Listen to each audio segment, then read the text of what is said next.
वाहिगुरु जी का खालसा वाहिगुरु जी की फतेह। संगत जी, ये सप्ताह चारों साहिबजादों की शहीदी का सप्ताह है। 20 दिसंबर से 28 दिसंबर तक चारों साहिबजादों के साथ बहुत सारे सिख और दादी माता गुजर कौर जी भी शहीद हो जाती हैं।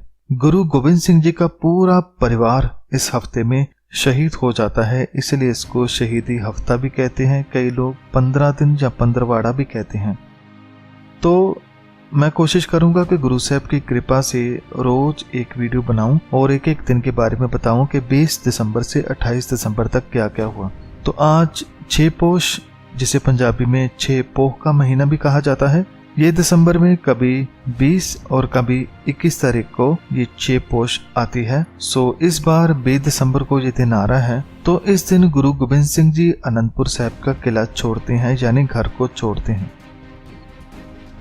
संगत जी, इसका इतिहास तो बहुत ही लंबा है। मैं यहाँ से शुरू करता हूँ कि एक तरफ दिल्ली की हुकूमत थी औरंगजेब, और उसके साथ में भारत के कई राजे जो हिंदू भी थे मुस्लिम भी थे, सभी औरंगजेब को खुश करने में लगे हुए थे ताकि उनकी जान बची रह सके, क्योंकि औरंगजेब के जुल्म से कोई बच नहीं पा रहा था। केवल एक गुरु गोविंद सिंह जी ही थे जो उनके सामने डटकर खड़े थे, और एक गुरु साहब ही थे जो मजलूमों के साथ थे।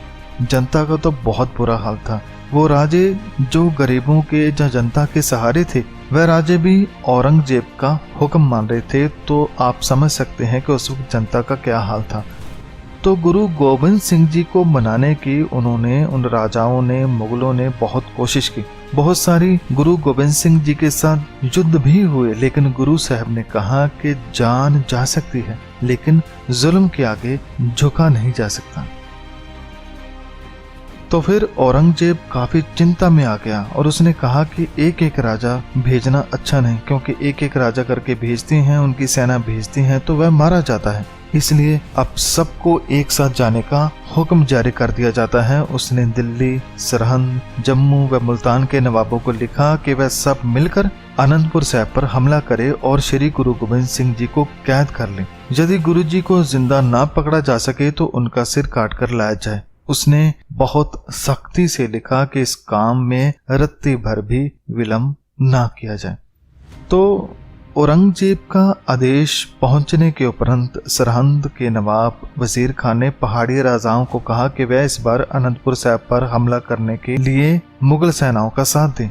बिलासपुर के अमीर चंद, कांगड़ा के घुमड़ चंद, जसवाल के वीर सिंह व कुल्लू, कैथल, मंडी, जम्मू, नूरपुर, चंबा, गुलेर, श्रीनगर, गढ़वाल, बुशहार, बिजरवाल और डडवाल आदि के राजाओं ने मुगल सेनाओं का साथ देने का फैसला किया। रंगन और गुज्जर भी इसमें शामिल हो गए। तो गुरु साहब को पकड़ने के लिए लाहौर व सरहंद का वजीर खान हजारों की सेना लेकर आनंदपुर साहिब की ओर चल पड़े। दिल्ली और कश्मीर से भी मुगल सेनाएं इधर चल पड़ी। पठानों को जोड़ने के लिए पठानी क्षेत्र में धर्म युद्ध का नारा लगाया गया, इसलिए मुसलमान कश्मीर की सेना के साथ शामिल हुए जो कि जिहादी थे। जब औरंगजेब के आदेशों की सूचना श्री गुरु गोविंद सिंह जी को मिली तो उन्होंने माझा, मालवा, दुआबे वे गांवों के सिखों को संदेश भेज दिए थे। जब सिखों को पता चला कि मुगल और पहाड़ी सेनाएं एक बार फिर श्री आनंदपुर साहिब जी का नामो निशान मिटाने के इरादे से लड़ाई करने की तैयारियां कर रही हैं, तो वह गांव से संगठित होकर शस्त्र, घोड़े व रसद और अन्य जरूरी सामान लेकर श्री आनंदपुर साहिब जी की ओर चल पड़े। शत्रु दल सतलुज के उस शोर पर एकत्रित हो गया और जो एक दल था वो पश्चिम की ओर खड़ा हो गया और दूसरा पूर्व की ओर खड़ा हो गया। सो मई 1705 को श्री आनंदपुर साहिब जी पर उन्होंने आक्रमण कर दिया। तो श्री गुरु गोविंद सिंह जी ने 500 सिखों के 5 जत्थे, एक केसगढ़, दूसरा आनंदगढ़, तीसरा होलगढ़, चौथा लोहगढ़ और 5वां अगमपुर में तैनात कर दिए। सिख जो सेना थी वो ऊंचे स्थान पर थी और शत्रु सेना नीचे स्थान पर, इसलिए उस स्थान से सिखों ने तीरों व बंदूकों के साथ शत्रु का अच्छा खासा नुकसान किया। और तलवार चलाने में तो सिख विशेष तौर पर माहिर थे। जब सिखों के जत्थे विरोधी दल के समीप पहुंच जाते तो सिख तलवारें लेकर दुश्मन पर भूखे शेरों की तरह टूट पड़ते। जहां सिख धर्म भावना के अधीन अत्याचार व जुल्म के विरुद्ध लड़ रहे थे, वहीं मुगल और पहाड़ी सिपाही केवल वेतन की खातिर लड़ रहे थे। तो स्वाभाविक था कि मुगल व पहाड़ी सिपाहियों में सिखों जैसा जोश, भावना व बुलंदी नहीं थी। कुछ दिनों में ही मुगलों को ये बात साफ हो गई कि यदि वे सिखों के हाथों ऐसे ही अपने जवान मरवाते रहे तो श्री अनंतपुर साहिब जी को कभी जीता नहीं जा सकता और गुरु गोविंद सिंह जी को इस तरह पकड़ा नहीं जा सकता। तो लगभग 1 महीने तक ऐसे लड़ने के बाद उन्होंने पीछे हटकर एक नई रणनीति बनाई। उन्होंने श्री अनंतपुर साहिब जी को चारों ओर से घेरने का फैसला किया ताकि जो सिख बाहर हैं वो श्री अनंतपुर साहिब पहुंच ना सके और ना ही वह सिख जो किले के अंदर हैं उन तक कोई रसद या पानी पहुंच सके। वह भूख से तंग आकर अपने आप हथियारों को फेंक देंगे। ये उन्होंने रणनीति बनाई। तो जैसा उन्होंने सोचा था वैसा ही होने लगा। खाने की किले में कमी होने लगी। नाकाबंदी करने से सिखों को रसद पाने की कठिनाइयां प्रतीत होने लगी। जो नहरी पानी और नाले श्री अनंतपुर साहिब जी को चलते थे मुगलों ने उनका मुंह भी मोड़ दिया। मुगल सरदार बहुत ही उदास हो गए थे। घेरा लंबा चल रहा था और सिख थे कि अधीनता को स्वीकार करने की जगह पर लड़ने मरने को तैयार थे। मुगल सेना को पहले गर्मी ने मारा, फिर वर्षा, फिर बाढ़ के कारण बहुत उनको परेशानी हुई। अब सर्दियां जो कि नजदीक आ रही थी तो मुगल फौज भी इस जंग से अब पीछा छुड़वाना चाहती थी कि किसी तरह यहाँ से निकला जाए। तो उन्होंने एक नई चाल बनाई। उन्होंने श्री गुरु गोविंद सिंह जी को धोखे से फंसाने की चाल चली। उनका विचार था कि यदि भूख और बीमारियों से सताए हुए सिख किले से बाहर आ जाएं तो उनको पकड़ा या मारा जा सकता है। तो उन्होंने 2 दूत, एक ब्राह्मण व एक सैयद गुरुजी के पास भेजे। उन्होंने गुरुजी को एक पत्र दिया जिसमें मुगल सरदारों ने कुरान और पहाड़ी राजाओं ने गीता की कसमें खाकर कहा कि यदि सिख किला छोड़ जाएंगे तो उनको कुछ नहीं कहा जाएगा और सभी मुगल सरदार भी औरंगजेब को मुंह दिखलाने योग्य हो जाएंगे।